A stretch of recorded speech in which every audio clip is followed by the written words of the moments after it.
Assalamualaikum warahmatullahi wabarakatuh. Apa kabar anak-anak ibu? Pasti sehat semua kan? Alhamdulillah, semoga anak-anak ibu selalu dalam keadaan sehat semua. Pada pertemuan kali ini, kita belajar pendidikan agama Islam kelas 3. Tapi sebelum kita mulai belajar, terlebih dahulu kita membaca doa sebelum belajar. Semoga Allah memberi kemudahan kepada kita untuk memahami pelajaran. Coba angkat tangannya semua. Bismillahirrahmanirrahim.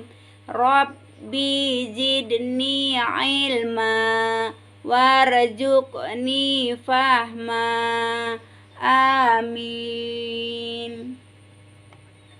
Baiklah anak-anak, pada pertemuan kali ini kita belajar pendidikan agama Islam dengan tema senangnya membaca Quran surat An-Nasr.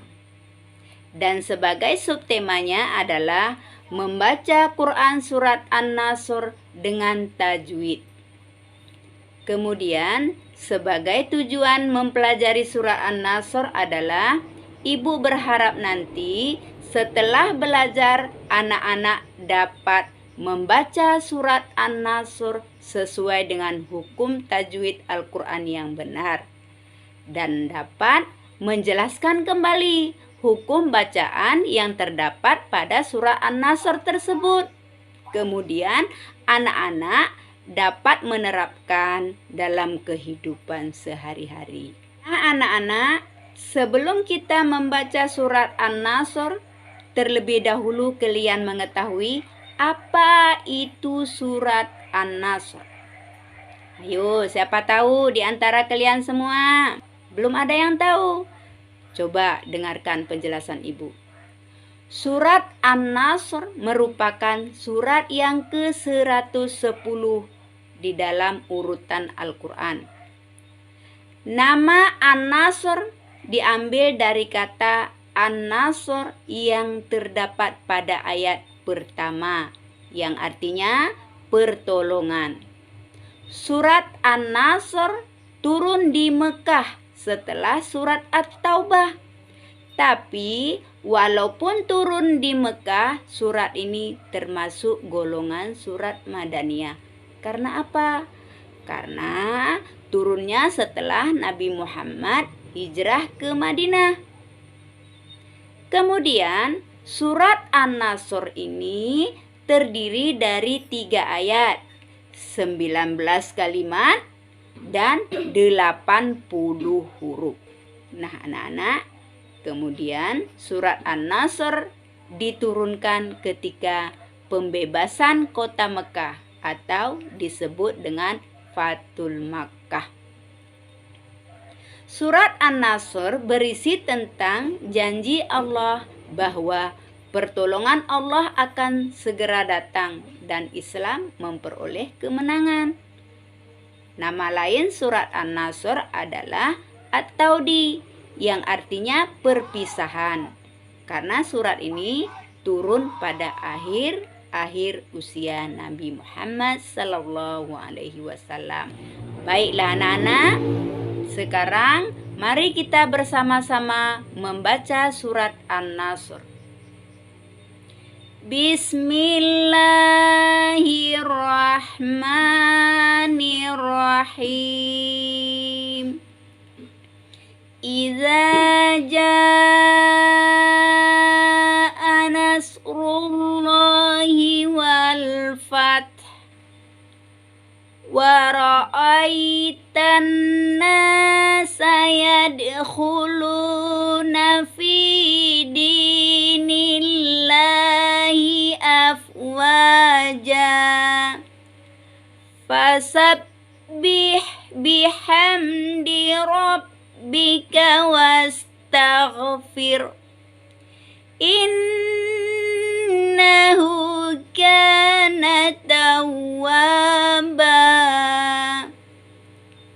Nah, setelah kita membaca surat An-Nasr secara bersama-sama, Sekarang mari kita memperhatikan hukum tajwid yang terdapat pada surat An-Nasr. Coba anak-anak perhatikan pada ayat pertama. Nah, di situ pada lafal iza. Lafal iza itu dibaca panjang 2 harkat atau 2 ketukan seperti iza. Nah, 2 harkat. Nah, bacaan ini disebut dengan mad tabi'i atau mad asli, yaitu apabila baris fathah bertemu dengan alif. Contoh bacaannya seperti tadi, iza.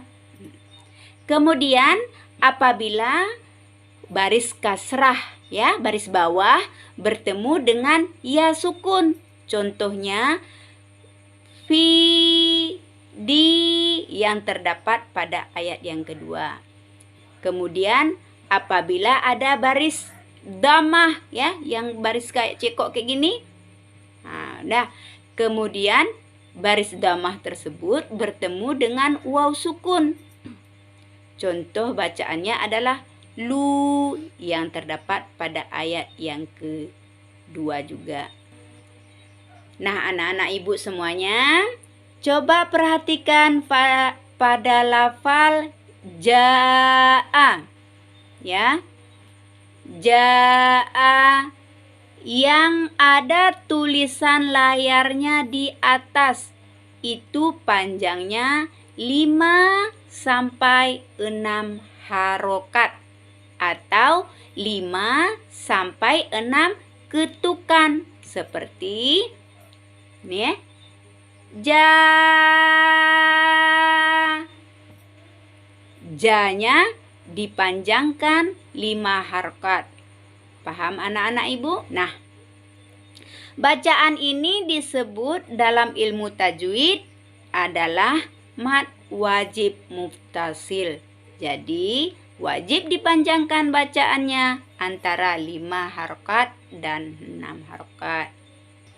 Nah, kemudian coba anak-anak lihat dan perhatikan pada ayat yang kedua. Di situ ada bacaan ai. Bagaimana bacaan tadi?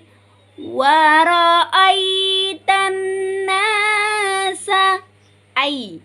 Baris patah bertemu dengan ya sukun. Itu bacaannya bukan ai, tapi ai. Ingat, ya sukun itu adalah i, bukan e. Paham kan anak-anak? Kemudian coba perhatikan bacaan yadkhuluna. Di situ yang harus diperhatikan adalah huruf kha. Itu huruf yang keluar bunyinya melalui tenggorokan seperti orang yang lagi ngorok kha. Nah, anak-anak, jadi huruf kha adalah huruf tenggorokan atau disebut dengan huruf halqi. Sekarang coba lihat dan perhatikan di ayat yang terakhir, yaitu pada ayat yang ketiga.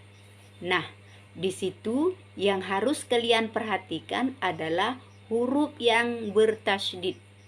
Huruf yang bertasydid adalah huruf yang ada di atasnya kayak tulisan gigi. Cara membaca huruf bertasydid yaitu rangkap, ditahan atau ditekan sekitar 2 harokat atau 2 ketukan. Contoh, fasabbih. Jadi bacaan sab, ditekan atau ditahan, bukan dibaca fasabbih, tapi dibaca fasabbih. Nah, begitu juga dengan bacaan rabbika, ditahan bacaan robnya.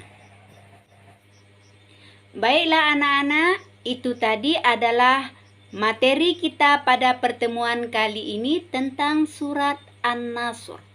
Semoga yang Ibu sampaikan tadi dapat dipahami dan dapat diterapkan dalam kehidupan sehari-hari. Cukup sekian materi kita pada pertemuan kali ini. Pesan Ibu, jaga kesehatan, selalu bersemangat, dan jangan lupa terus berdoa kepada Allah. Semoga kita bertemu lagi pada video pembelajaran selanjutnya. Wassalamualaikum warahmatullahi wabarakatuh. Dadah.